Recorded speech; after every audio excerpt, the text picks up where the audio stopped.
Greatest TV Drama Podcast.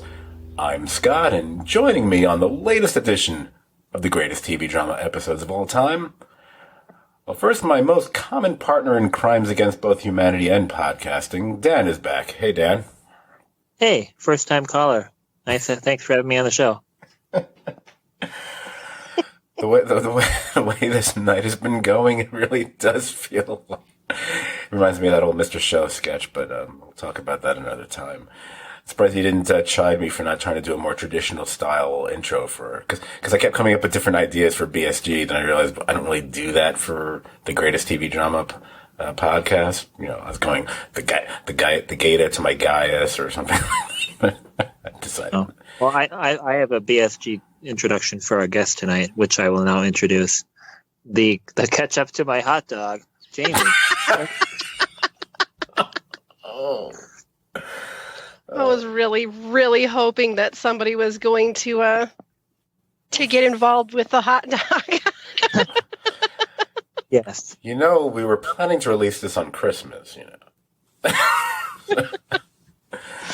So, the baby Jesus is weeping now with your talk of hot dogs and such. Anyway, I'd also planned to say the number 6 to my number 6, but oh well. Anyway, that was going to be more for the prisoner reference than anything else. But anyway, we are here on what looks to be the final STVD podcast of 2020 to discuss the episode of Television that lands at number 12 on the Greatest TV Drama Episodes of All Time countdown. It's Crossroads Part 2, otherwise known as the true Season 3 finale of Battlestar Galactica.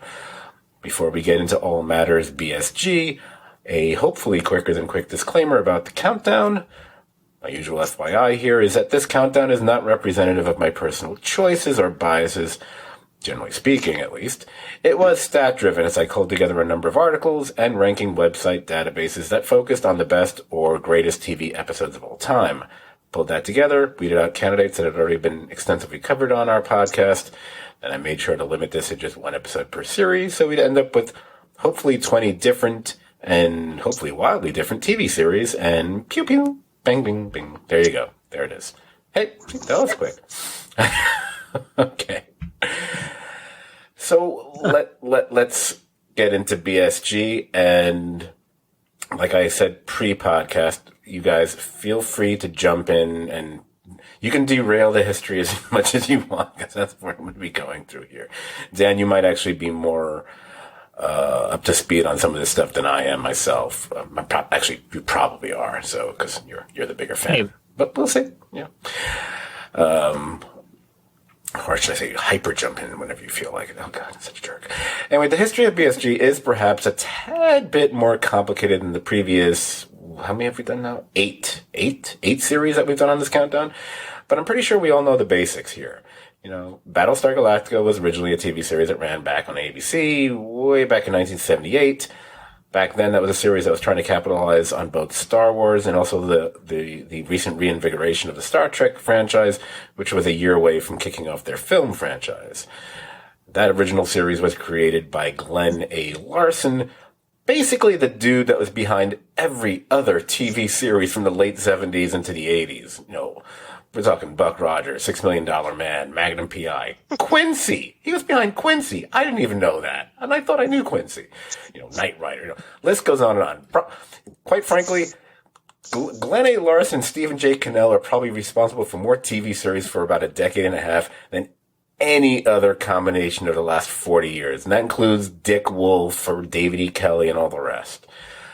Anyway, get to modern day. The series was remade or rebooted or reimagined, choose your phrase, as a mini-series for the Sci-Fi Network back in 2003. Now, although he worked with important players like David Icke, the man generally credited as the person behind this was Ronald Moore. I know, is it Ronald A. Moore? I'm just going to say Ronald Moore. You know, I hate that stupid initial. It's Harry Truman. It's not Harry S. Truman. As has been mentioned a few times in the past here on this podcast, we've talked about him a few times. He was known as a writer for the Star Trek The Next Generation. And, of course, as Dan, of all people, can well tell us. If we were talking about the Trek series, he's probably best known on that one for how he developed the Klingon culture and mythos throughout a number of TNG episodes. That's probably what he's best known for, at least with Next Generation, right? Yeah. Yeah. I knew you were just going to say yes. I'm surprised you said yeah. I was expecting yes. But, honestly, I would say, especially because, you've watched him a million times, I've watched it once. But I could tell that his involvement in an episode was usually, it's often a sign of sharper than the norm quality. And beyond being a writer, he eventually became a producer for the series. He wrote the finale as well as the screenplays for the Next Generation cast's first 2 forays into the silver screen. So basically he's 1 for 2 on that count. He also worked heavily on the Deep Space Nine series, the one that we prefer.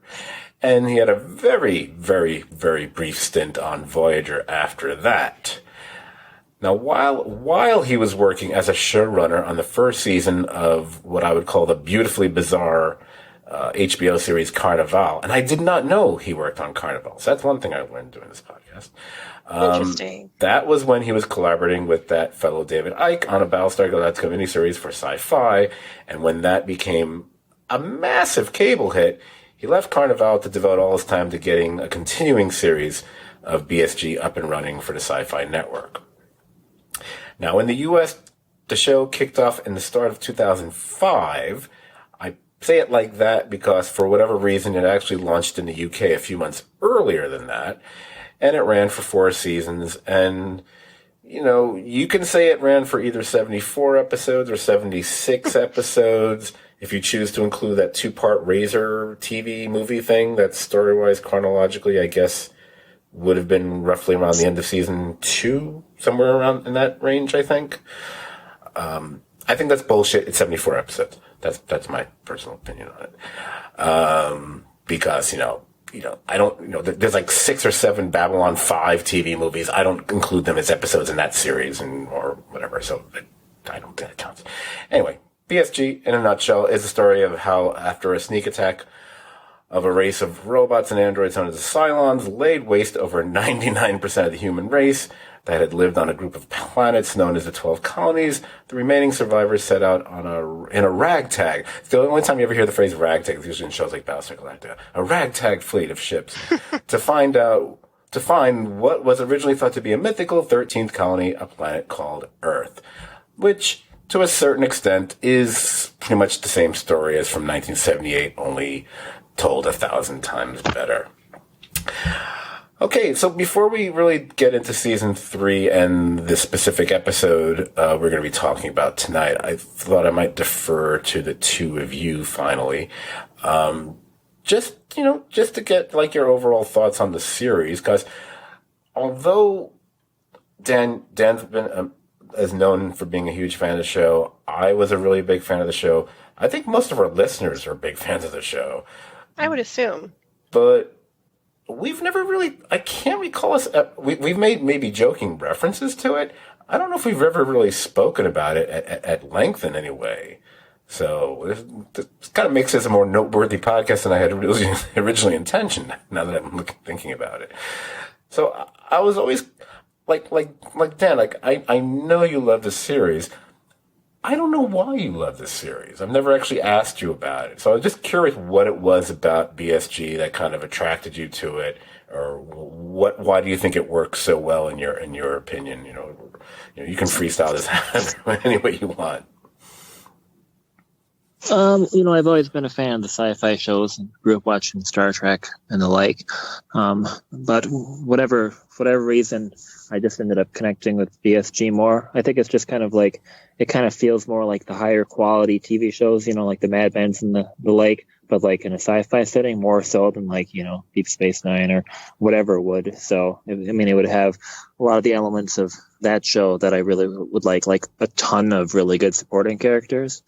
Which really helps flesh out a TV series of this size. But it just the fact that just the quality, the special effects, the super good class music and acting, and just everything combined to just be awesome. The complete product is just incredible. So I also really like the storyline and like just tons of the characters, even though like they tend to be colossal fuck ups. But I guess most of us are too. So who cares, you know? Yeah. Yeah, exactly. If they weren't a bunch of fuck ups, it wouldn't make for very fun TV. That would be kind of boring then. Exactly. I mean, anytime you take a sci-fi genre, you take sci-fi, you take space, you mix it with really good music and some sort of spiritual undertone, and you've pretty much got a recipe for a hit. Right. Yeah. I think for me, I kind of, because I gravitated to the show from the get-go as well. I remember watching the miniseries when it aired, and I was like, oh, wow. I really appreciated how the show kind of, I mean, obviously, I looked at it first and foremost, especially when it first started, as it's a sci-fi network, it's a sci-fi show. But then I realized that they're kind of crossing over a whole lot of genres here, and there's a lot of ideas, incorporating current events and stuff in a really interesting way, and often not in a very obvious route nor outcome. So yeah, you got sci-fi, but it's space opera, it's political drama. I mean, the episode that we're going to be focusing on, or the two-part or whatever, hey, it's a fucking legal drama, for Christ's sake, right. And also I always look at sci-fi, as far as really specifically for TV shows, even more so than movies, quite frankly. I always kind of think of them as being Western set in the stars. And you can kind of look at a number of elements here as being kind of Western, because, they're kind of like a wagon train of settlers, looking for this promised land, and they're always on the run from, whoever in case the antagonist is the Cylons. So it kind of has that kind of feel to it as well. What you were both saying about the supporting cast is interesting. When you think about certain shows, a show has made it to a certain level. And I'm thinking of shows like, The Wire is the one that most often comes to mind. But people have also said it about, say, well, you guys said Mad Men is another show like that, or Deadwood is a show like that. That whenever actors were on that series, they will always be an actor from that series. And that will always be how you first identify them when you see them elsewhere. And yes. And what really puts BSG on the map, even beyond some of these shows, is you had a few actors here who were already known. And, Edward James Olmos and the actress who plays Rosalind, is it Mary McDonnell? Is that her name? Or? Yes. Yeah. Oh my God, yeah. I was really worried I was going to screw up her name, because there was at one point in time there was like 30 different actresses for named Mary, and their last name was it an M too, and I forget who was who. If I'm not mistaken, both of them, not just him, both of them at one time were nominated for an Oscar. And he was also kind of somewhat iconic he was iconic from Miami Vice back in the 80s. So what I'm saying is they had already kind of gotten their street cred or acting cred well before BSG, but from this point on, that's going to be the thing that people recognize them for. At least for me. I mean, even though I know whatever James Olmos, it's hard because Dexter season 6. I know it's close. It's no stand and deliver. I'll tell you that. But I know Dan, you do it all the time, but it's one of those things where when you recognize an actor somewhere. It's like, oh, it's so-and-so from BSG. Sometimes you actually remember that. Yeah, go on. I was watching Mandalorian with somebody this season, and it's like, oh, it's Starbuck. Holy shit. And even though I've seen 5 seasons of fucking Longmire, or 6 seasons or whatever, I'm just like, it's still Starbuck. Sorry. But. Yep. Yeah, that's how I feel whenever I see Dirk Benedict. No, I'm just kidding. I do think that, but also I think of him as being face. But yeah, absolutely. And it's also interesting how, because BSG was from 2003 on, it's interesting seeing the impact or even the influence it had on other TV series. Because it certainly did. I mean, it could be everything from, Veronica Mars isn't saying fracking all the time if not for BSG. You know? And even the episode that we just saw, the finale of season 2 of The Mandalorian, not just the fact that you had, the actress who plays Starbuck in it, which is, tell me when they were loading up the TIE fighters and they were going, that didn't kind of make you think a little bit of BSG. And then when they also have to crash, I was like going, this has a very BSG feel to it. Because I don't know. The launch type thing, yeah. Yeah, like the launch tube, yeah. Because I think one of the things they got right with the series, which I always liked, and in a way, it kind of, maybe in a weird way, there's kind of an element that they kind of were inspired by. You have to go back to like the original, probably like more the original Star Wars movie, quite frankly, is things have a weathered look to them. The things, you know what I mean? And not everything's all gleaming and shiny. Yeah, it looks lived in, and like realistic, and the show just did that. I mean, BSG always had good special effects, just like Star Wars did. I mean, even the original trilogy always looked great. The ships and everything with special effects, and they were fine in the first place. Even though George Lucas was fucking insecure and changed it 500 fucking times for no reason, it always looked good in the first place, and the universe was consistent. BSG managed to do that. During its run. Right. The space battles in BSG are as good as anything we've ever seen in any TV show or movie. Oh, yeah, absolutely. There's never been a moment while I'm watching a BSG episode where I think, oh, that didn't look too good. That looked a little fake. That looked a little odd. They do it. I was very impressed from the get-go, especially when it was on the Sci-Fi network, because I kept thinking, where did they get the budget to do this? Because this costs money. I mean, I know I could actually recognize the ways they were able to cut corners budget-wise, and it actually helped the show rather than hurt the show.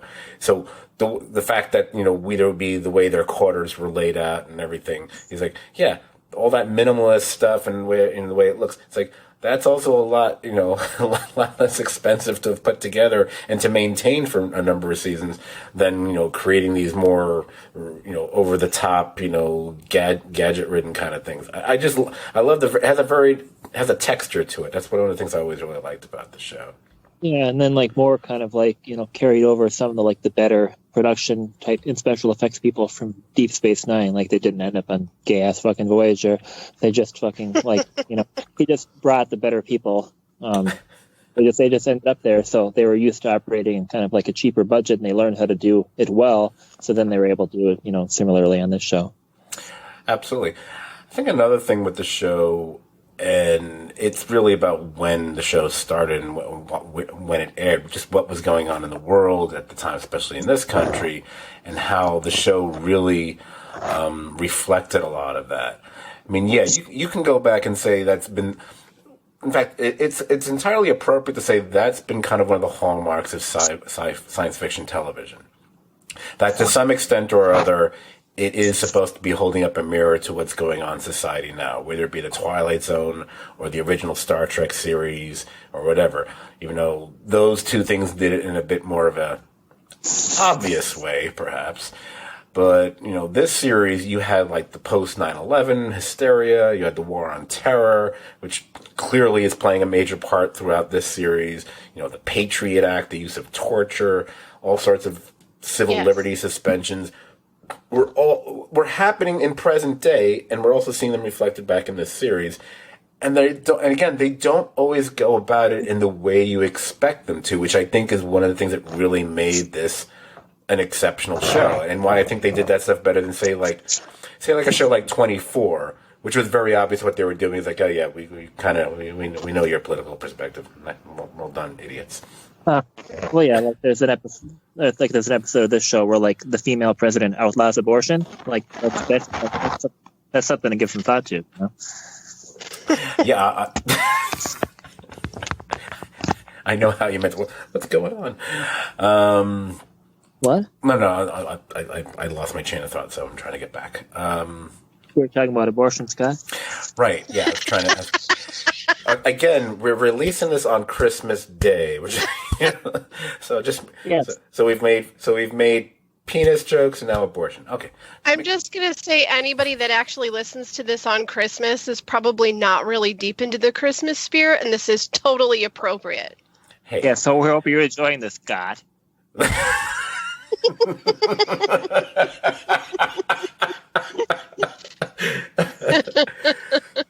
Oh, man. Okay. So about that season 3. Now, at season 3, I guess at the end of season 2, really, there was a bit of a time jump that for about a little bit more than a year, which found most of the survivors living in, let's be charitable and say, less than desirable conditions on their settlement of New Caprica. And then the Cylons show up. You know, Adama Sr. is convinced by Adama Jr. they need to take their ships and get the hell out of Dodge because they're going to be wiped out.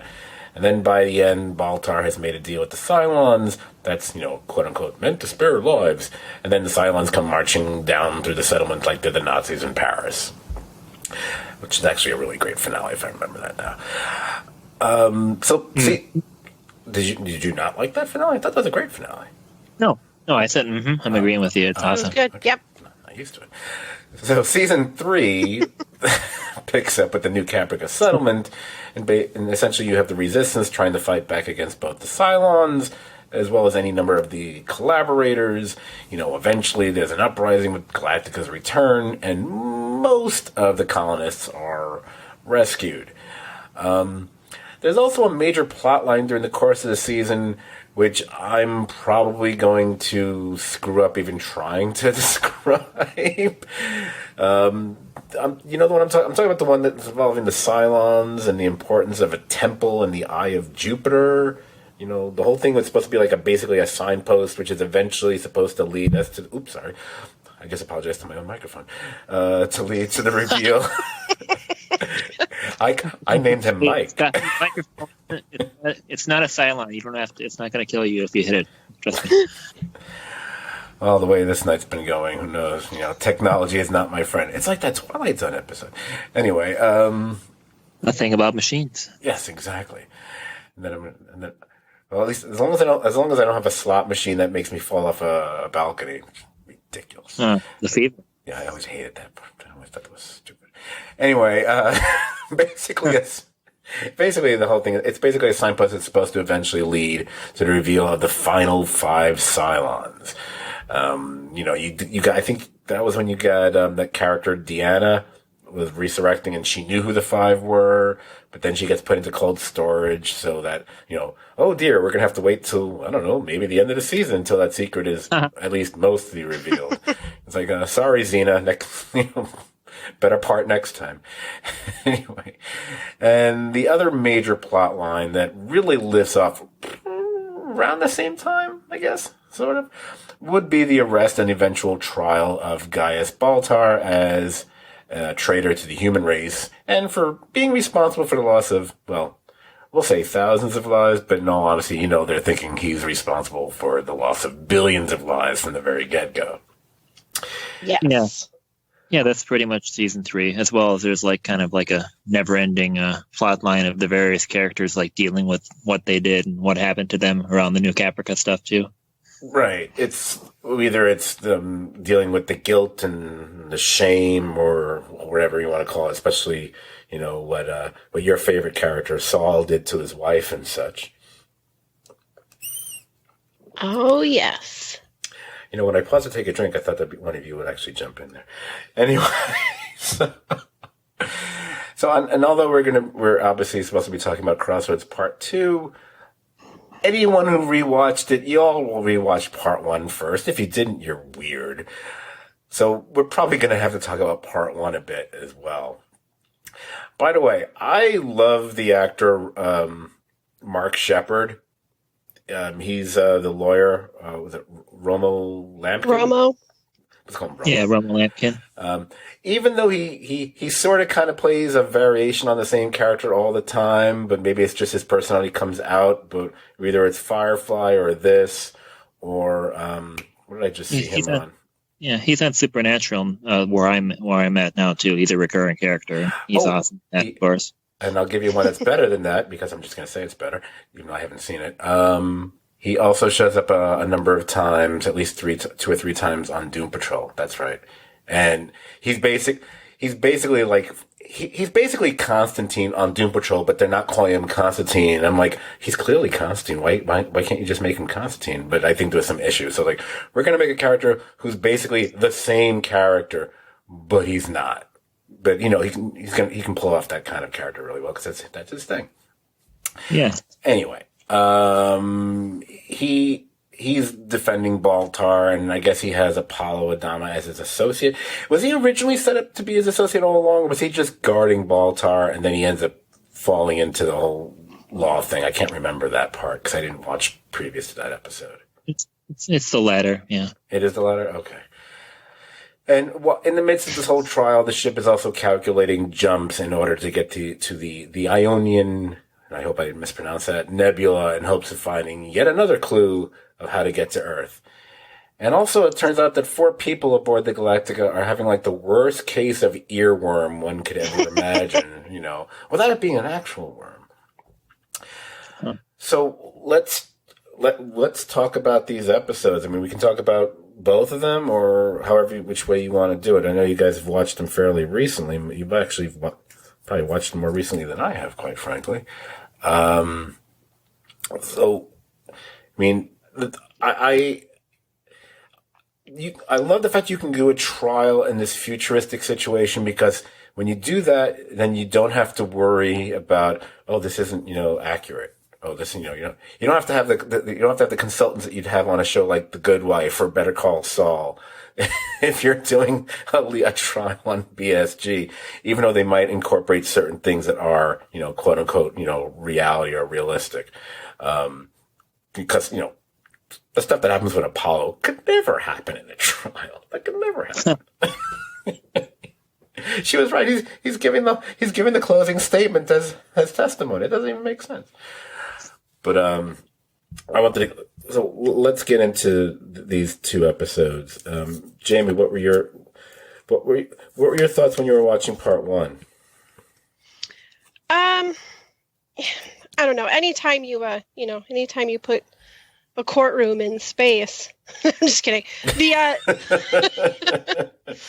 I don't know where else to go there. I liked that we had a situation where we've got somebody like Baltar who's always, I mean, throughout the entire series, he's you know, my husband and I like to refer to him as the Jay Moore character of the show, because he's the worm. You know, he has a good side to him, but he's always just right underneath that blanket of being seedy and cowardice all the time.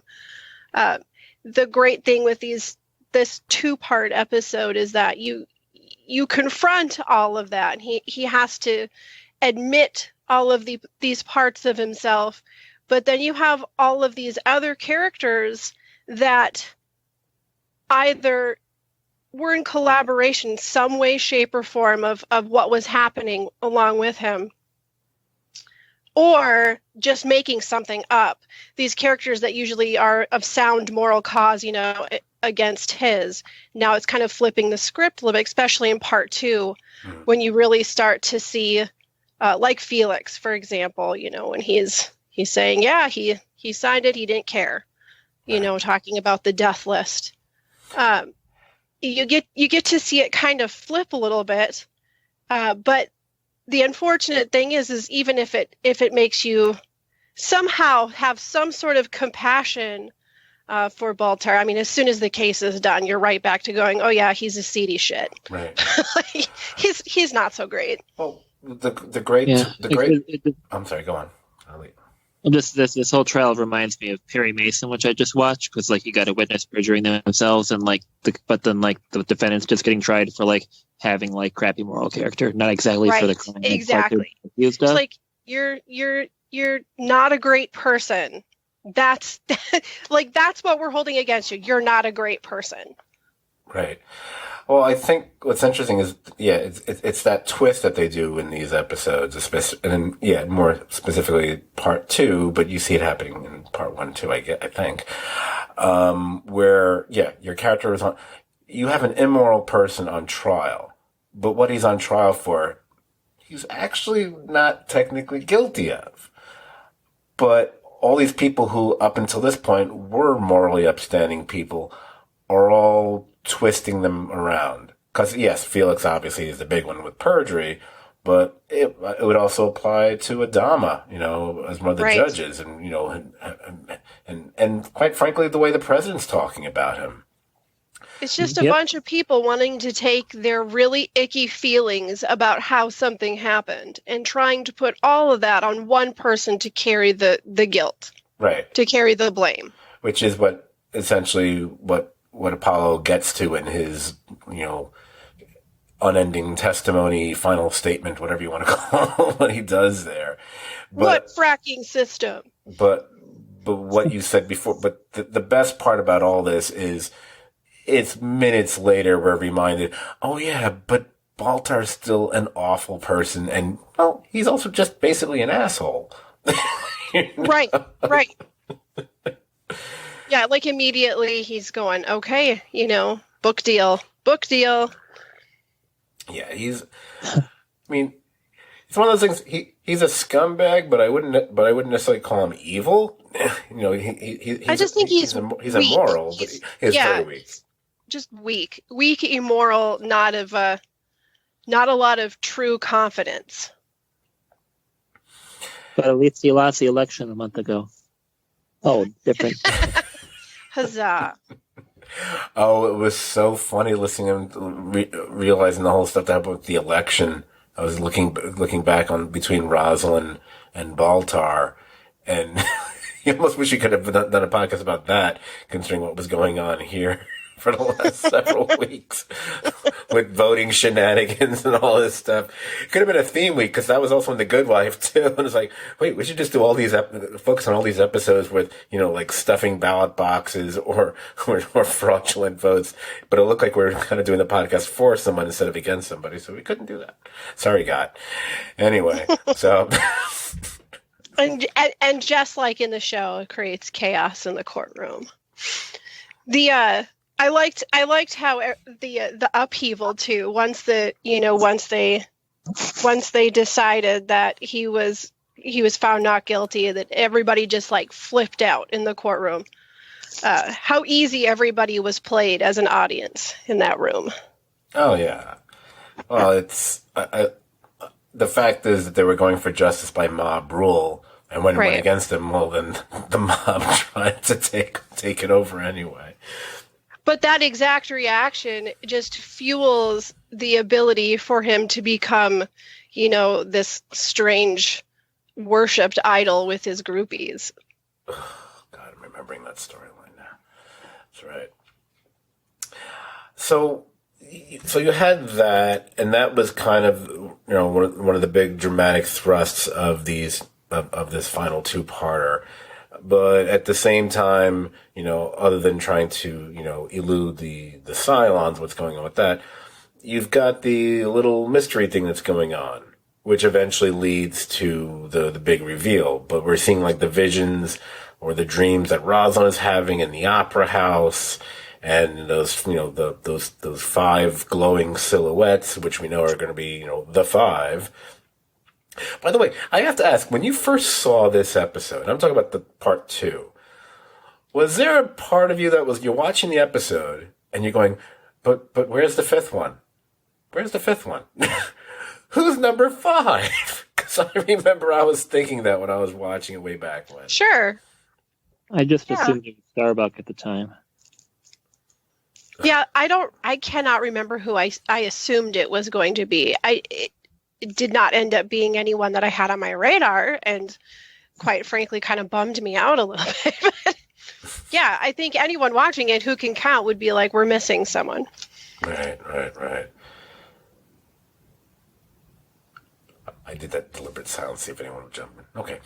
So Starbuck coming back from the dead and like Silence being able to do that kind of seemed like, the most logical option at the time. Yeah, by the time you get to the end of that episode, yeah, it definitely would fit the bill. Right. Yeah, and it's only a few minutes later. I mean, that happens pretty much at the end. Right. No, I get that, but I'm just saying as you're watching the episode, because you kind of pick up on who the four are pretty much within the first 5-10 minutes of part 2. You already know Ty. You already know it's the engineer. You already know it's, bitchy press secretary lady, and you already know it's the dude that had hooked up with Starbuck once upon a time. This is my way of remembering who all the characters are. Basically. Bitchy press secretary Lady Tori is a goddamn hero of this entire storyline. Yeah, and she recorded a birthday message for Jamie this year. Right, she's my new BFF. Oh, Yeah, we love her. That's sweet. She texted me about my relationship problems. I'm not even lying. Like, she actually texted me back and forth about it for a while. Yep, she's the real deal. Well, then you guys should have a lot to say about that character in this fucking episode, then. Anyway, so hang to dry with dead air like that. And so when you say a guy that hooked up with Starbuck one time, like, they were married. So they were married. Hot Sam? Are we talking about Hot Sam? Super Mega Hot Sam? Yeah. Yeah. Yep. I like him too. He's a good guy. Yeah, and the Chief. We like the Chief. Yeah. Sure do. No matter how you spell it. But the point being that we knew those four were going to be the four pretty early on in the episode, so I was spending like a half an hour. I was like, when are they going to reveal the fifth person? And at a certain point, you realize I don't think they're going to give us the fifth person because there's only four. I'm talking about when I first watched it because you knew those four from the get go. It wasn't like you found out each of them slowly through the episode until you got to the end. Yeah, because they all kind of found each other. They were all in the beginning of the episode. Yeah. So that's why it wasn't 3 minutes later. It was 40 minutes later. So when you're watching it the first time, you were going, "Are we going to get the fifth?" I mean, I remember watching at the time going, "I don't think we're going to get a fifth person." Then when Starbucks showed up at the end, I was like, "Wait a minute, are you implying Starbucks the other one?" Huh, interesting. I could see. Well, to be perfectly like frank, when I watched it the first time, I mean, I caught that there was something going on and there was correlation, but it really just wasn't until they all started walking around in the ship and then getting closer to each other that I was like, oh, okay, I see what's happening. It took a second to, okay, there is a reason for this, and that's what it is. It's like a beacon. That's the switch. Yeah, I didn't think there was silence until towards the end either. Yeah, because I remember when Saul walked into that hangar, like, I was like, what? What the hell? Holy shit. Like, that actually surprised me. I just figured there was some, like, weird stuff happening, like, they were, like, having some, like, visions, like, as part of, like, getting closer to this nebula or something. No, well, yeah, because back when they were, when they were on the COC, there was some weird moments then, too, where they, kind of would dip in and out of there was a lot of spots where you're like, what the hell's going on here? Wait, what were they on again, Jamie? The COC, baby. Okay. Yeah, wet COC. That's what we call silent occupied Caprica. It's all about hot dogs here in this podcast. Apparently. It's all hot dogs and COCs. No, for me, I mean, once they established that more than one character was hearing those weird little musical bits, that's what I thought, that's what was going on when I was watching it way back when. So I'm not patting myself on the back, because most of the time I don't pick up on crap, but I did think that at the time. So yeah. And of these four characters, but meanwhile, I couldn't remember the character's name, so there. So yeah, that. So there's that. I mean, at this point in my life of TV viewing, and that so many, I mean, it used to be a movie thing where you'd have these big trick shots and these red herrings hit you, but it became a TV thing around the same time that this was out, and Lost, and there were so many other shows that would try to kind of misdirect your view, mm-hmm. and then throw in this secret twist. It was still kind of new-ish at the time. Now every series has it, but I really it is one of the big shocking moments in TV for me was finding out that racist, what do you call a racist against machines? What is that? What's the term? It would be a machinist, of course. and you get real skinny and you lose right. I start having insomnia issues. But then you get to bulk up again and be a superhero. We had, drunk Ty the machinist. Turns out to be a machine himself. Like, I thought that was, again, not just a fun twist, but to kind of throw some fun jabs into a lot of the political climate of the country and in the world, but our country specifically at the time. It was a big surprise to me. See, for me, I thought he would have been for me watching it way back then. I thought he would be the most obvious choice. See, at this point, of that. I would think that way. Like, if I had never seen the show before, now I would say, oh, I bet he's one, because it's just the most logical to take the person you would think the least likely. Yeah, and that's true. But of these four characters, I mean, it really wasn't telegraphed at all, other than the chief having like visions, like when he's finding the Temple of the Eye of Jupiter, and like having some like weird dream where he like heroically beats the fuck out of Callie, and we love him for it. Yes, we do. Other than that, the other three characters really didn't show any signs of it before this. So.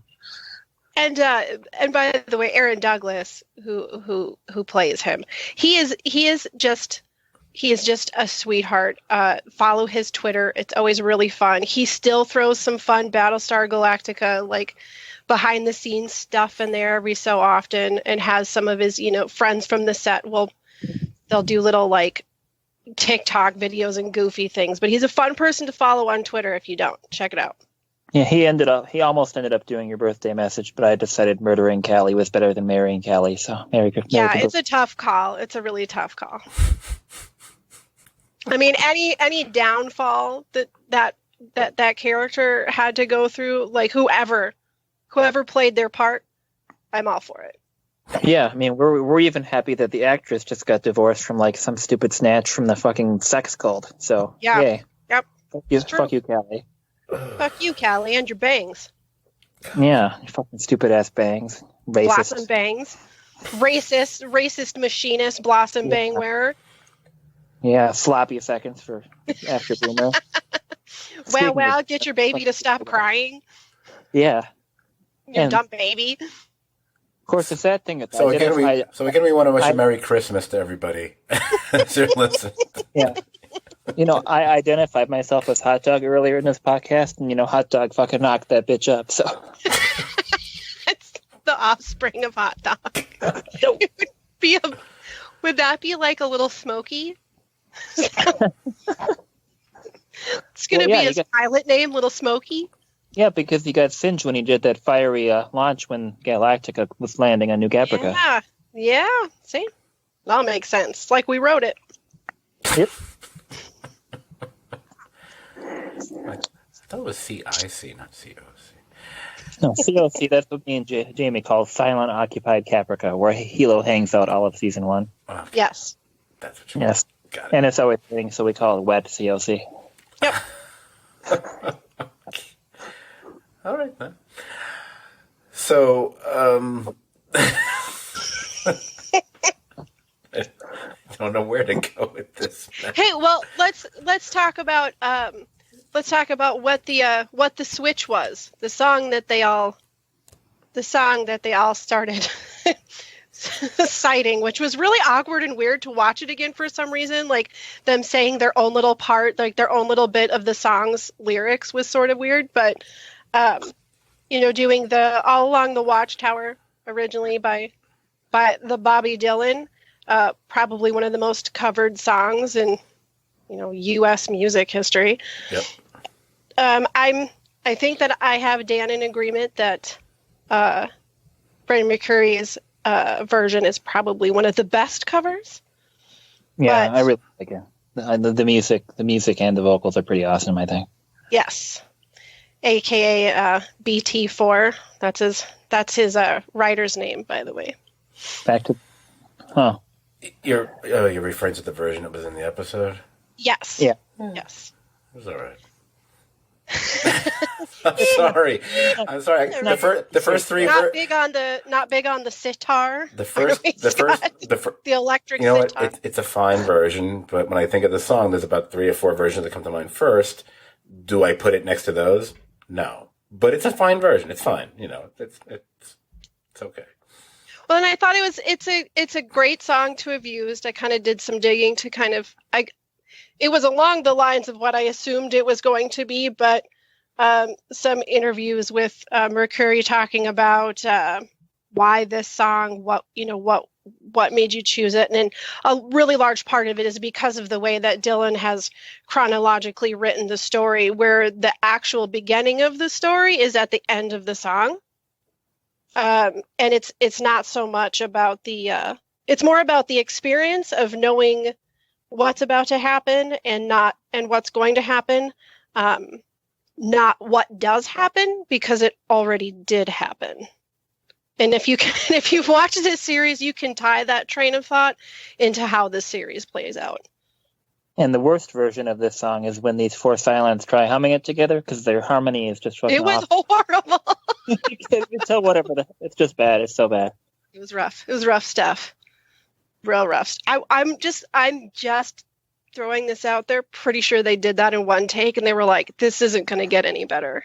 We're just going to have to go with this." I'm looking at a little bit of trivia about it, and I'm reading this one that made me think of Dad, but it's such stupid trivia. In this episode, the song "All Along the Watchtower" and the character Starbuck were prominent. In Season 1, Episode 13 of The X-Files, Mulder says he asked Boggs to channel Jimi Hendrix to play All Along the Watchtower. And Scully's father had a nickname for her, which was Starbuck. I was like, oh my God, it's amazing. Oh. Shut up. Oh. My. You won't believe. Click this article to find out more. And it's a picture of some. I was just going to say, it's got to be a picture ketchup on of a hot something dog. that has nothing to do with it. Yeah. However, do you think because we get the reveal in these episodes of four of them are actually Cylons, do you think that is why these parts 1 and part 2 are the first 2 episodes to not feature the not just the title sequence, but not have the little number of survivors at the beginning of the episode? Because every episode before that had that. These 2 are the first ones not to have it. And because they reveal that 4 humans are not actually human, do you think that had anything to do with why they did it that way? Maybe they could have just wanted to have a little bit more time in the episode too, so they just had the credits play over the action because they had so much stuff going on and they didn't want to cut anything. But I'm not sure. I guess if once I get to that point in the podcast, maybe they'll explain it, because I'm listening to the podcast that Tricia Helfer and some dude are doing alongside it. I would guess that it was an intentional move, because we have those numbers pretty much on every episode, and they're always there. It's changing. I mean, it's there for us to see that number dwindling away, or when there's a birth, it go up 1 or what have you. Right. That's just my theory why they didn't have the numbers, because of the upcoming reveal, and we just don't know that until it happens. But They didn't change the number as often as they should have, though. I mean, they don't change it every episode. If a Viper pilot gets killed in an episode, it isn't one less the next week. They do it a few times a season, but they don't go too crazy. Right. But even so, the numbers are the numbers are fraudulent, because 4 of them aren't really human. So it's kind of like a number dump in the middle of the night. Oh wait, that's voting. Anyway, so yeah. So, while we're talking about, the end of this episode, this is a really great episode, and it totally, it's just mind-blowing in how it makes you rethink the entire series. It's not my favorite episode. Not that there's anything wrong with it. I just prefer the 4th episode of Season 3, Exodus Part 2, because, the scene where Galactica jumps into orbit and just, has a fiery descent is just, the coolest thing I've ever seen in a sci-fi thing ever, in my opinion. Plus, I just think the whole episode's great. It is really cool looking. But while this episode's, really great and mind-blowing, when the chief says, we're Cylons, and we have been from the start, I'm just that's the second part of that's just dumb. You're just trying to make it easier for dumb viewers. Just shut the fuck up. It's just dumb fucking line. We realize. I hate that line. It's just Every episode. I mean, anything you see, a movie, TV show, every single episode has got to have one line that didn't really need to be there. It's like a rule. That's the one. Right. I just realized I forgot that, unlike all the other ones I've done for this podcast, I forgot to look up the writer and director for this episode. I'm just waiting for your cat to meow in the background so I can call him Lance, the name of Romo Lampkin's cat. But Yeah, I was actually surprised that that hasn't already been brought up. That cat, the ghost cat, or is it? yeah, it's not a ghost yet. The cat's not in these 2 episodes, unfortunately. I don't think. All right, so the writer was... Don't tell me it's Mark. Oh, it was him. Oh. Mark Verheiden. Who? Mark Verheiden. He's done a lot of stuff. He's done a lot of stuff with DC. I didn't realize he worked on Battlestar Galactica. He's written. He actually created and wrote a lot of that new Swamp Thing series. He's worked on everything from Constantine. Battlestar Galactica did a lot of Smallville, Heroes. Oh, interesting. And a bunch of others. Well, also wrote a couple Daredevil episodes, so that should make God happy. All right. And the director was... It's all about him, really. Yeah, it always is. He's kind of... See, once upon a time, we used to refer to CJ all the time in the podcast, but we stopped. And I don't think CJ even listens to our podcast anymore, as far as I know. So, And so I don't think... taken over. Does he watch TV anymore? I don't even know. He's got like 700 dogs. He's very busy.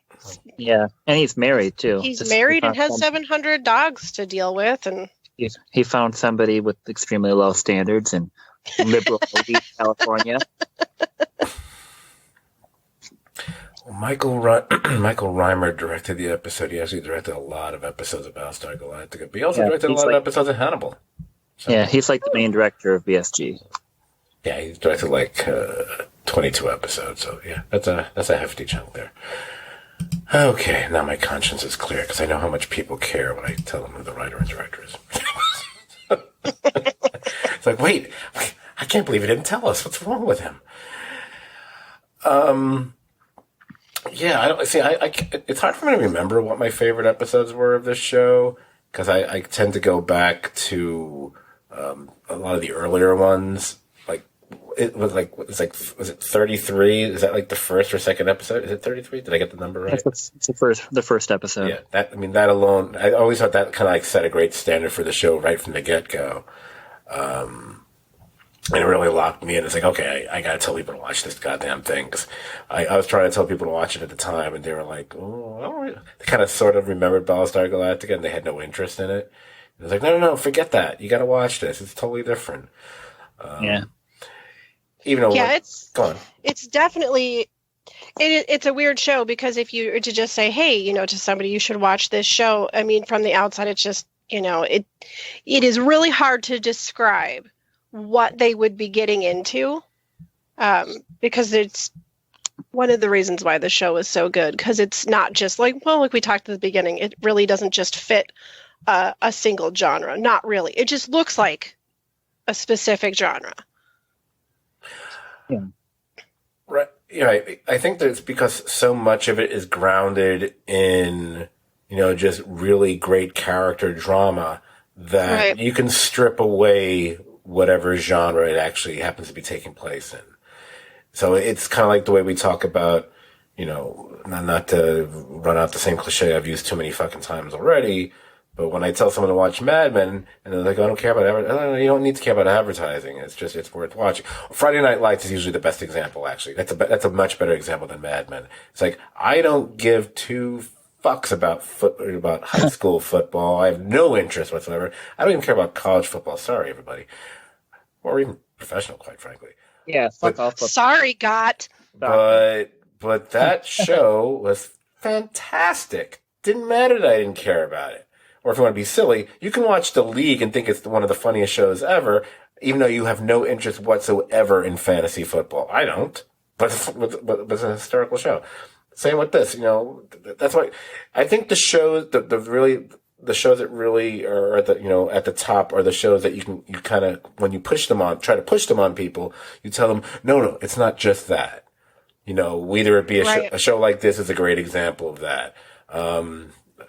At least in the first few seasons, a show like Game of Thrones was a good example of that. When people are like, oh, I don't like that kind of, it's like, no, it's not just that. You got to check out the show and then stop after a certain point.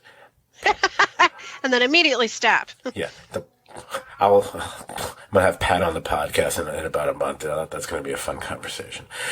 So, and dude's meowing again. Great, awesome. Lance, is that you? We've all been waiting. He is the number 5. He's not just staring at me. He's slowly walking towards me.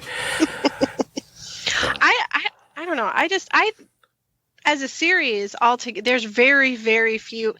I can't even say that there's very few. There's like maybe 1 or 2 episodes that I don't care for.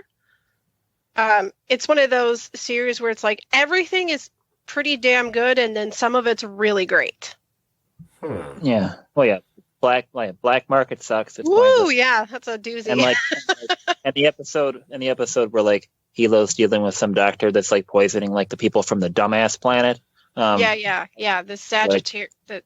Yeah, they're fucking bunch of. Speaking of, that's one of the things about this particular episode. There was some things that were originally supposed to be in the script that they removed, and one of those things was there was going to be video footage of Baltar, of Gaius, executing the Sagittarians. And then they decided to remove that storyline. There you have it. That's the only thing I could find. And I would have voted to acquit if I saw that footage. I'm not going to lie. They're like the anti-vaxxer shit. Oh, God will make us better. Yeah, go fuck yourselves. Cough, cough, cough, cough. Yes. Still dealing with current day events. See how this works? Show just keeps on reeling. It's good when a show is always current, no matter what. But there's a lot of really great episodes. Like I really like the episode where they're all like boxing and beating the crap out of each other. I was just going to ask what the name of. I am not like you guys, where I can just remember the name of all of these episodes. That's Unfinished Business. The one where people were caught and was the woman. That's one of my favorite videos.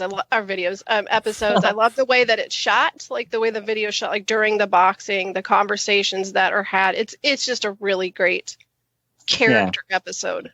And the flashbacks, how they just, they use the same footage like over and over and over again until it makes sense. It's just kind of, it's good. Yeah, all in all, it's a great show. This is one of my favorite episodes. It really is, because it was one of my, and it's funny because I don't often get surprised in shows, or in movies for that matter. I'm like, my friends don't like watching mysteries and stuff with me the first time around, because I'm the asshole, like right at the beginning is like, this person did it, this is why, this is how it happened, and 95% of the time I'm pretty much on the money. But for what I just did not, I don't know why, but I did not see it with Saul. I just remember being like, holy shit, I was so excited that I didn't see something coming. Yeah, and then in season 4, when you have the episode where like Adama finds out that he's a Cylon, Revelation, that's just like crazy. That episode is just fucking nuts. Yeah, that's what I mean. It's a show that is pretty damn good, and then there's just some episodes that are excellent. Right. Yeah. Well, for me, I think with this episode, you had like the legal drama, which in the way the trial came to a head, which is kind of nice, and I love the reveal that Adama actually voted to acquit rather than finding him guilty. That both he and Lee like stuck it to their guns, and the fairness of like the reality of justice. Right. So I love that storyline going throughout it, and and the exit for Romo there is really kind of nicely handled as well. And of course, you get in my mind you get like a succession of reveals. Obviously, the final five, that's huge. And then the little bit when Starbucks shows up, alongside Apollo, and from what I understand, she was originally going to have her be on the ship or something, and they decided that would be a little bit too goofy, supernaturally feeling, so they just decided to have her like flying alongside him. And then the final reveal, actually, which no one ever even mentions, not just in general. It's like, then when the camera does the biggest pullback ever in the history of camera and we movements, zoom out of the galaxy, and it's like, hey, Earth's right there. Get a map, idiots. No, but I'm just kidding. I hate that pullback that ends on Earth, and it's like, I just can't stand it. Oh, I loved it. Everything I love about TV is in that shot. Yeah.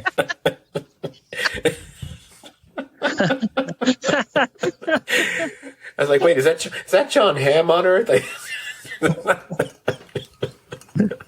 I'm just being a smart. I just thought it was kind of funny. Anyway, I like there's that little shift too at the end. Not so much a shift, just this little transfer that happens between Odama and Laura. You know, when he tells her that he had to vote the way he voted on it, saying, not guilty is not the same as innocent, because she's not only does she have some like real, salty feelings about what happened with Baltarner, but there's this really, really strong sense of loyalty between her and Odama, and just to see this relationship go, like, one person says, no, I had to do the right thing, and it was, basically saying it was the right thing, and watching her face, there's just a great moment there where you watch her face realize that he is right, no matter how much she hates it, that he is right.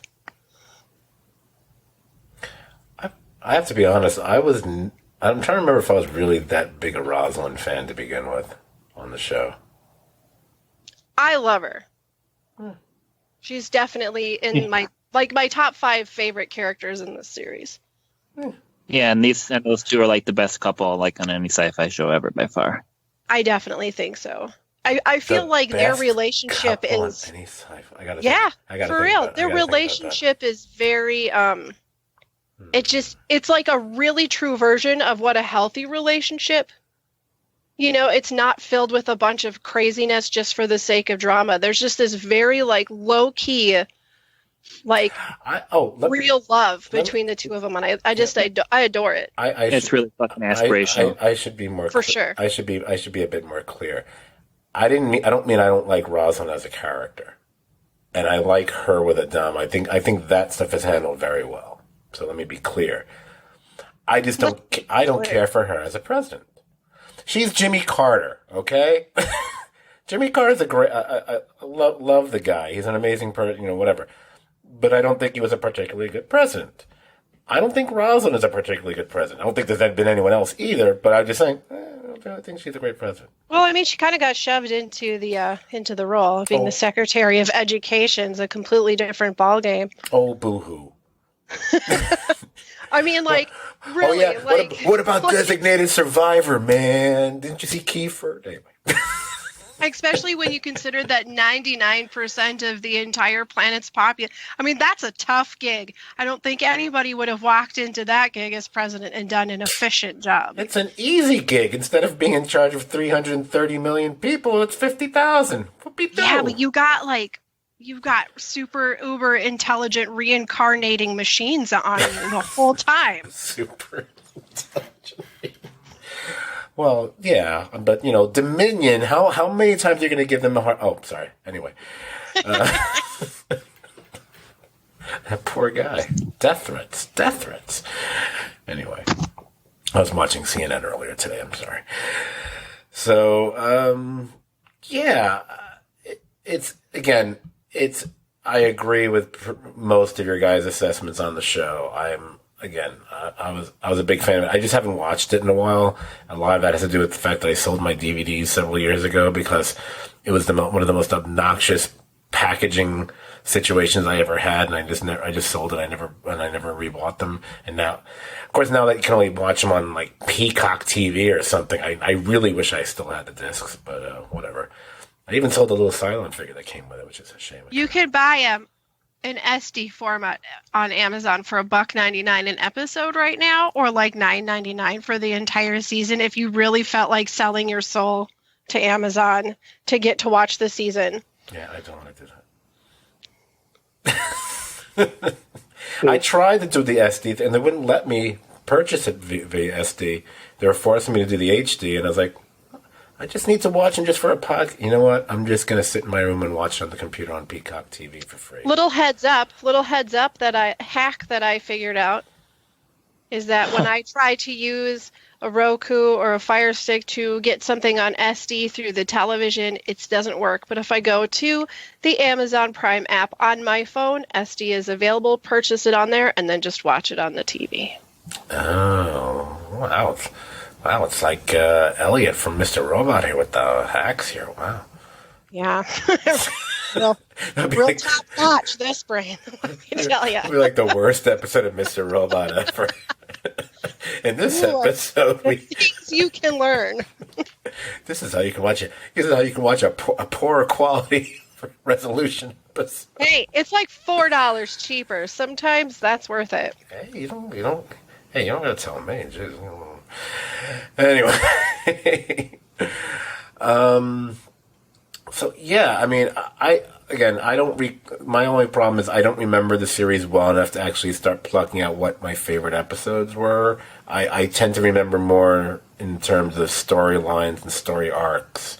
So I did like the beginning of this season 3 a lot because I loved the stuff that was going on with the settlement and all this stuff. And because I remember just loving the way it was shot. Was really great. It had a really gritty, kind of the washed out look of it. Reminded me a lot of the way, you've seen images, photographs, and even some movies have done this of like World War II. I mean, you think of how, not to use the obvious example, but I will because I just want to move on. The beginning of like the way everything is kind of washed out especially in the first half hour of like Saving Private Ryan or something, and you see the way they kind of wash out the colors here. So there's very deliberate choices I really appreciate about the way they depict that whole situation, and going full circle to what we were talking about at the very beginning of the podcast, and why I like that arc so much. So maybe one of my favorite episodes might be in there. It might be that Exodus one you were talking about. Who the hell knows? Maybe it is. It's that they gave these actors who were already doing a pretty fine job, on a quote unquote sci-fi series, aboard a ship or, whatever. And like, okay, let's just change things up and put them in an entirely different type of environment, a different type of situation, whatever. And I thought they really all brought their A game, especially actually the actor who plays Saul Ty. Michael Hogan. Michael Hogan, exactly. Oh, by the way, his trivia. The female judge, the center female judge in the trial, that's his wife. Just one thing I looked up, I found out. So. Thank you, IMDb. So yeah, I mean, it's again, I think BSG just ends up falling into that category of being like one of those truly great series. Some people say of the 21st century. It's like, well, if you're saying of the 21st century, it's been 20 years already. So we're just saying of TV, period. It's in that grouping, of all the great shows that we've had over the last 20 odd years and before that. So if you're going to talk about shows like Breaking Bad and Mad Men and Lost and The Sopranos and all those, BSG's in that conversation as well. It's one of those shows. And like some of those shows, it's also got a finale that some people love and some people don't. Yeah, highly controversial. So, and again, a lot of these shows have, to one extent or another, polarizing endings. A few don't, Breaking Bad really didn't. Mad Men kind of sort of did. And then The Sopranos definitely did, and this show is one, and Lost, well, that goes without saying. And this show kind of did. I know, Dan, you're a fan of the finale. I know I'm on the fence about it. One of these days I may do a rewatch just so I can get to that finale again and see if my opinion has changed. Because my opinions do change when I watch things later on. Because I remember being kind of going, I didn't hate it. I was just like, no, I kind of felt it kind of shot its load a little early. But I have a feeling if I watched it again, I'd probably have a greater appreciation for it now. Well, yeah, me and Jamie just watched the whole series together, and we both were a fan of the finale. I didn't really think either one of us had much of a complaint about it at all. No, I really do. I feel like it's the appropriate ending. I mean, the different directions that the series goes, even though it doesn't ever stray too far off of its path, it still goes, in a few crazy directions. I mean, there really was only one sensible emotional tie to end it, and I think that they did it fairly. I can absolutely see where some people would feel like they didn't get the final thing that they really wanted out of it, but we're also looking in. There's so many, just to some of the series that you mentioned, there's so many series now where the storytelling formula that we used to have is not the same. It's not, we don't do the same thing anymore. There's so many more stories now that bring us in all these crazy directions, and the end leaves you heading in whatever direction feels natural for you, rather than telling you this is how it has to end. And some people still really aren't just not comfortable with that format. And I mean, some stories it works better than others, but right. I was always comfortable with it. Okay, like I said, I haven't seen it in so long that I almost don't want to comment on it, because I'm commenting on a memory from whatever it is now, 10, 11 years ago. Right. And I feel like, this might be one of those things that if I saw it again, I might feel differently. For me, The Sopranos, when I saw that finale that night, I had major issues with it. I think I even wrote a really nasty piece hole about it. But that one I turned around on fairly quickly. I mean, within less than a year's time, or whatever, maybe it was within a few months, I actually backtracked on that, because I watched it. I had done a rewatch, and I was like, you know what? That actually is a really great ending. I just didn't see it that way at the time, but now I'm thinking about it, and without revealing what it is to, for anyone out there who actually doesn't know the ending of Sopranos, like, whatever. What you were just saying kind of about, BSG in a weird way applies to that, because it is kind of like, it's more on you, and like where things aren't tied up in a bow for you. Right. It's like, it's just going to go, and you can choose to interpret this how you wish, and where the story is going to end up going from here. There is something nice about, I'll give the show that. There is something nice about knowing, like, these universes will continue even though we're not going to be there with them anymore. And it just, as opposed to some stories where, like, well, that's kind of the end. Which is what happens when you kill, right. And on that note, I forget who it was that's picked. Dan, you might remember, because we just talked about this like 2 months ago. Somebody has picked up the BSG universe, and they are going to be building off of that universe. I mean, it's not a remake or a reboot or anything like that, but it's going to be within the universe. But I cannot remember who it was. Yeah, I don't know. I'm sorry. I failed. You have failed. Way to be. And you were talking about, just to kind of throw this in there, you were talking about Michael Hogan, and I'm sure that there's a fair share of people that love BSG just like him and know this, that in February he fell and he got a very significant brain injury. So he had like a brain bleed, and he's partially paralyzed, and he's been going through tons of treatment.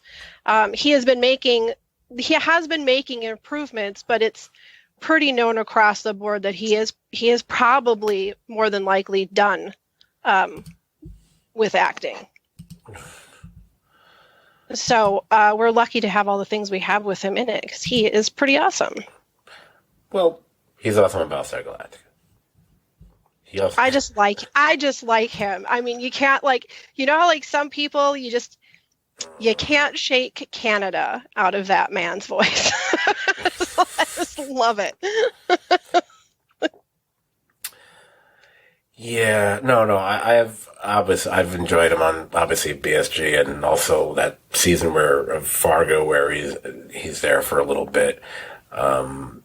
I think I just get bugged because my memory goes all the way back to, he was on Smallville, and basically and if you're a DC Comics person, if you know character names, the character he was playing was Slade Wilson, and I'm just like, no.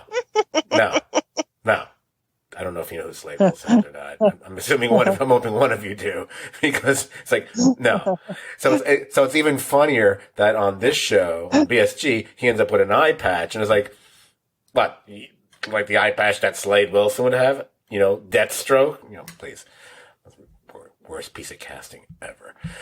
But other than that, okay, I pulled it up. It is going to be it's going to be Peacock that's picked up the new Battlestar Galactica. NBC Universal with Sam Esmail was originally plotted to be for July 2020, but I think it's been pushed back with the whole COVID situation. So the creator of Mr. Robot. So you're saying it's not coming out in July 2020 anymore? Oh, okay. No, we're past that. Wait. This has all happened before, Dan. It'll happen again. Sam Esmail is doing it? Yep. Yeah, that's right. Holy crap! I remember it. I like him better than Yeah, it can be tolerable now. There you go. But it looks like it's only going to be for Peacock. Well, maybe I can watch it for free. I think you can watch stuff for free on Peacock if you don't mind. There's well. Or you can download it. You can download the SD version if you do a bunch of complicated shit for some reason. Oh, yeah. Well, if I get... Have your phone app ready. I gotta put my hoodie on first so I can, figure out how to hack out. I just saved myself $1.99. Oh, fuck off. Poor people gotta pour it up right. I know all about poor young lady. And Merry Christmas to everybody. Merry Christmas, one and all.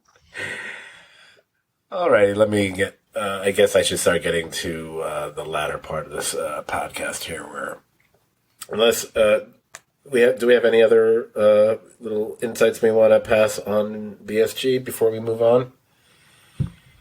I don't know, man. They all wear their tank tops backwards. Could never figure that out. If you figure it out, let me know. Yeah, and there's no intended to get the corners. It was a budget thing because of the laundry issues they had. So. Just flip it backwards, dude. We'll make it work. That way, they wouldn't have to wash it for. They only had to wash every 2 episodes instead of every episode.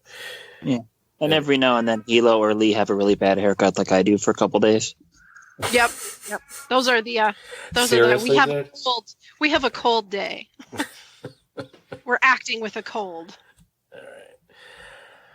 Okay, so yeah. I guess at this point I should probably get to what the next one's gonna be. Also, Dan, when you hear a sound effect, it's a drum roll. Just so you know, it's not me running the sink. It's not the shower.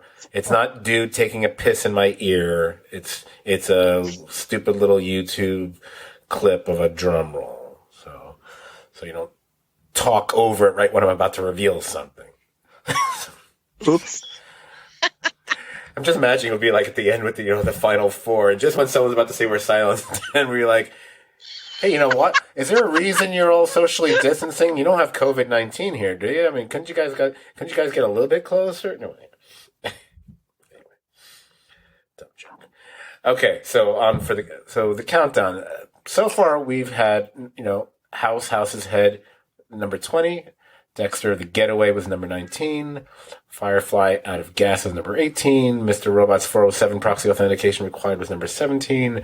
Hannibal's Miximono was number 16. The Good Wife's Hitting the Fan was number 15. Justified's Bloody Harlan was number 13. And, of course, we just did Battlestar Galactica, which was Crossroads Part 2. Dude, really? You're going to pull a Dan on me here? Sorry. Meow.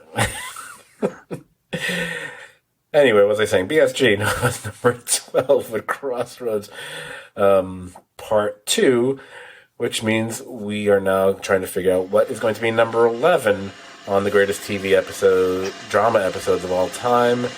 And I guess I'm so off tonight, we're going to wait for the cymbal crash. Come on. Anytime. Number 11 is going to be Watchmen, This Extraordinary Being, the 6th episode of Season 1. That will be released in the new year. hopefully around January 4th. That's when I tentatively schedule it. Depends when I am able to record that with. I believe I'll be joined by Courtney Robinson, who strikes me as the perfect person to be talking about Watchmen with, and not for the wrong reasons either, you people. I know what you guys are thinking when I said that. Anyway. Yeah, I'm thinking Watchmen is like 6 months old, so it sounds like recency bias to me. That's the only thing I'm thinking. Yep. Right, because everything in the countdown should all be a minimum of 10 years old. No, it just kind of feels... Did you see it? No, I haven't seen it. So then, Yeah, it's pretty great. And I think you know me well enough. I'm the last person you should be accusing of recency bias. That's not the way I roll. Well, it's not my list. Remember, it's not your list. That's also true. Yes. So I can't wait till we get to the best drama episode of all time, number 1 on the list. Last week's episode of Mandalorian. So apparently this is a more special episode than we anticipated because it will be Dan's last appearance on the podcast.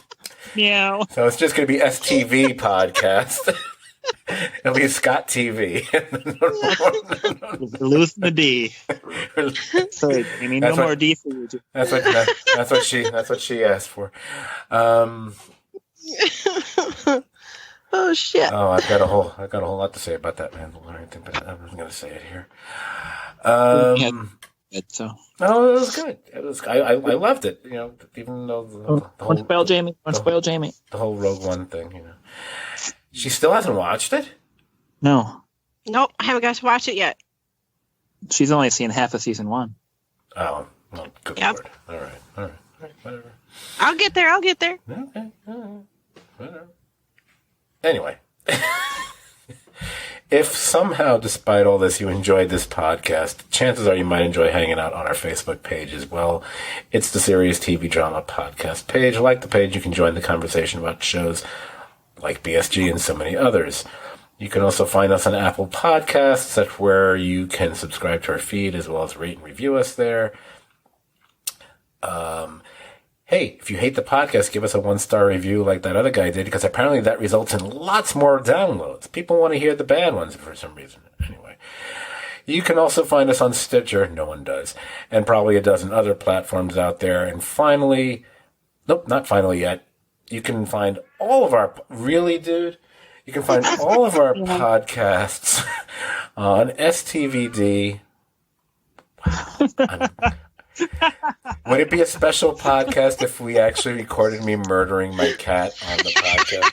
Would that make it a Christmas miracle for me?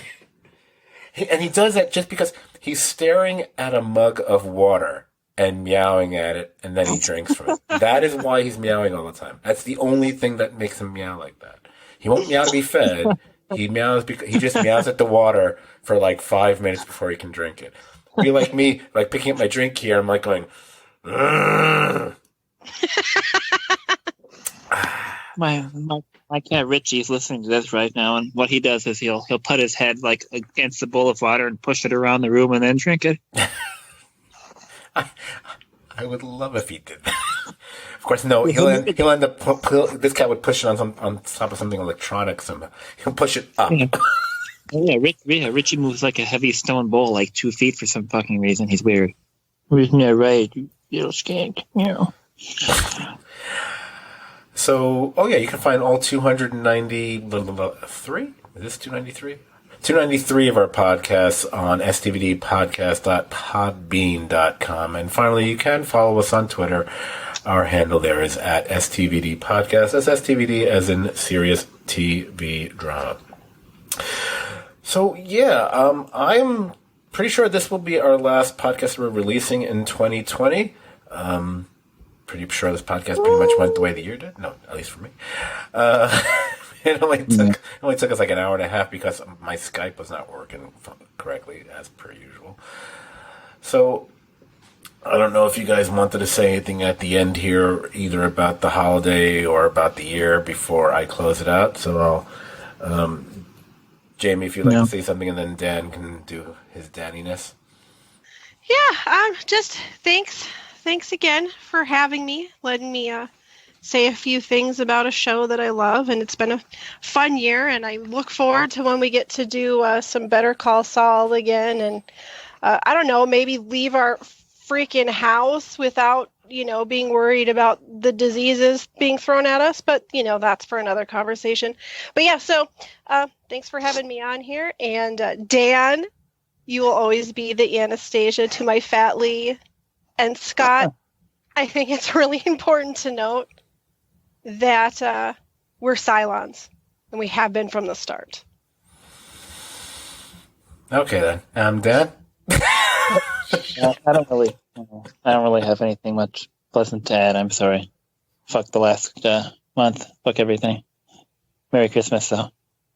Except you, God. It's pretty punk rock, dude.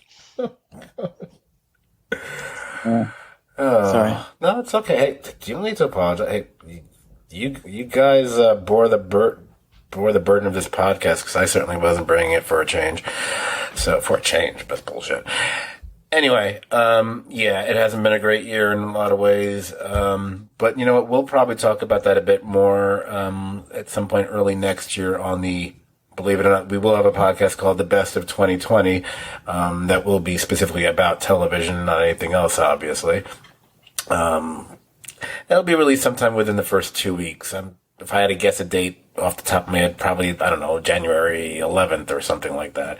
Just have to nail down schedules and exactly who's going to be on it and what we're going to do. January 11th is good, too, because there's 3 1s in there, and you're. There you go. Yeah, that might be why. That means something. That might be why I was going with it. I don't know. It wasn't a total lie. Anyway, so again, we are choosing to release this on Christmas. So, Merry Christmas to those who celebrate. Merry Christmas to those like me who don't celebrate. But we kind of fake it anyway, because that's what we've done our entire lives, because that's what we do. I thought it would be kind of fun to add something to the end of this podcast. And if I was in any way not thrilled with my own performance on this podcast, I feel the final 3 minutes you'll be listening to shortly will hopefully more than make up for it. So I'll say before I head out of here, this is actually my favorite. This has become my favorite Christmas song. So I hope you enjoy. Yes, this is me, my rendition of it. I'm not going to say what it is. You'll just have to listen. But good night to you guys. Thank you so much for joining me this evening and being the BSG fans you are, really bringing it as far as being able to talk about this series in a an informative and fun way. And I appreciate all the stuff that between Jamie appearing on the podcast several times over the course of this year, as well as Brian, of course, and when Dan has actually been here, like when we did Dark and other things like that. So it's been a lousy year in so many ways, but in many ways the podcast was kind of a way to alleviate the crappiness of the year, if only for an hour or two when we record. Yeah.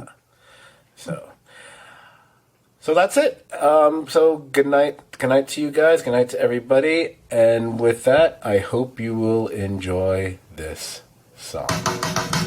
Is that you, Santa Claus?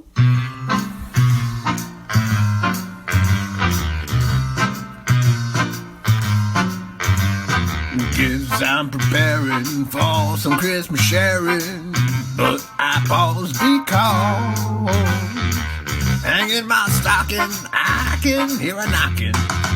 Is that you, Santa Claus? Sure is dark out, ain't the slightest spark out on my clacking jaw. Who's there? Who is it? Stopping for a visit? Is that you, Santa Claus? Are you bringing a present for me? Something pleasant for me. That is just what I've been waiting for. Would you mind slipping it under the door? Cold winds are howling. Could that be a growling?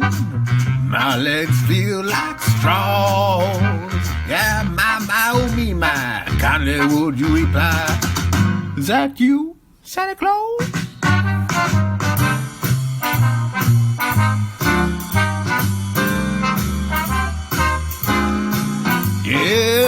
tying the stocking, I can hear a knocking. Is that you, Santa Claus?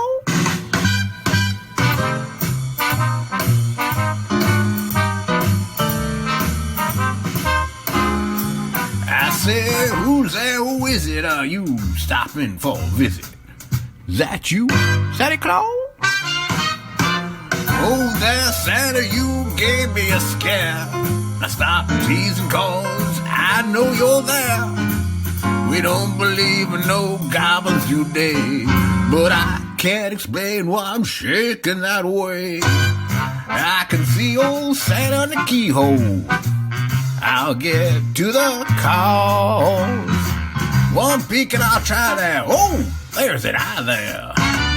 Is that you, Santa Claus? Please, please, pity my need. Say that's you, Santa Claus.